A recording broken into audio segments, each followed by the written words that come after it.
Oxygen delivery, Part 1. The importance of oxygen delivery. The term aerobic means living with oxygen, and the term anaerobic means living without oxygen.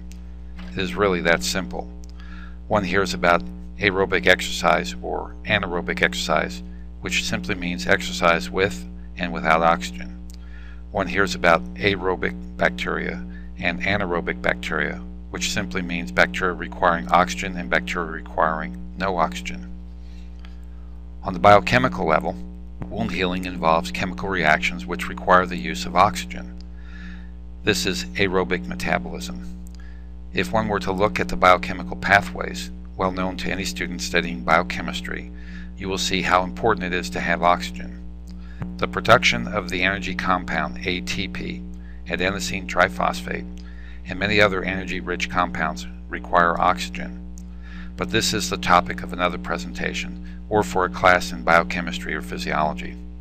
Just remember, healing wounds require oxygen being delivered to the site of injury, which is used to help repair injured tissues. If oxygen is not delivered, healing will not proceed. From a healing point of view, oxygen delivery is then the mechanism of transporting oxygen to the site of injury. In the broader sense, oxygen delivery is important for all organ systems of the body. Life as we know it is not possible without oxygen being delivered to the individual cells of the organisms within the organism.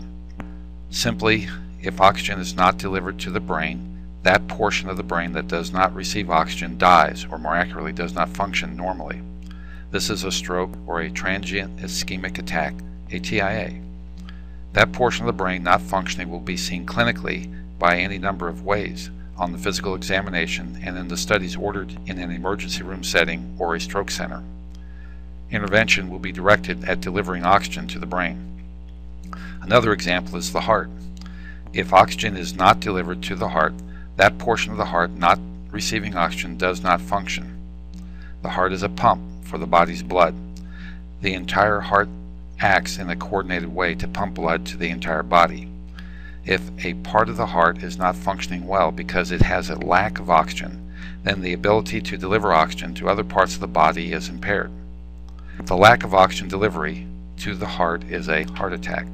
The medical term is myocardial infarction, or simply referred to as an MI. Simply, an infarction is a medical term meaning an area of tissue in an organ, in this case the heart, in which the blood flow, that is, oxygen delivery, is decreased or absent. If oxygen is not delivered to the skin for a long period of time, that portion of the skin will infarct. Basically, the skin dies, and this dead skin cannot function like skin. An open wound can develop. This is called a decubitus ulcer. The general population calls this open wound on the skin a bed sore or a pressure ulcer. In clinical medicine and surgery, increasing oxygen delivery in any of the conditions mentioned above is critical to the care of the patient. Getting the patient to a stroke center quickly has been shown to decrease the consequences of decreased oxygen to the brain.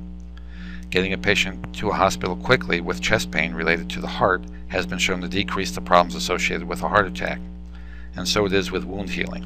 If oxygen is required to heal a wound, then oxygen delivery to that wound is important. Oxygen delivery is best achieved by combining the oxygen to the hemoglobin molecule located in the red blood cell. Millions of red blood cells are in the blood. Part 2 of oxygen delivery will describe a few of the factors that affect oxygen level in the blood. Thanks.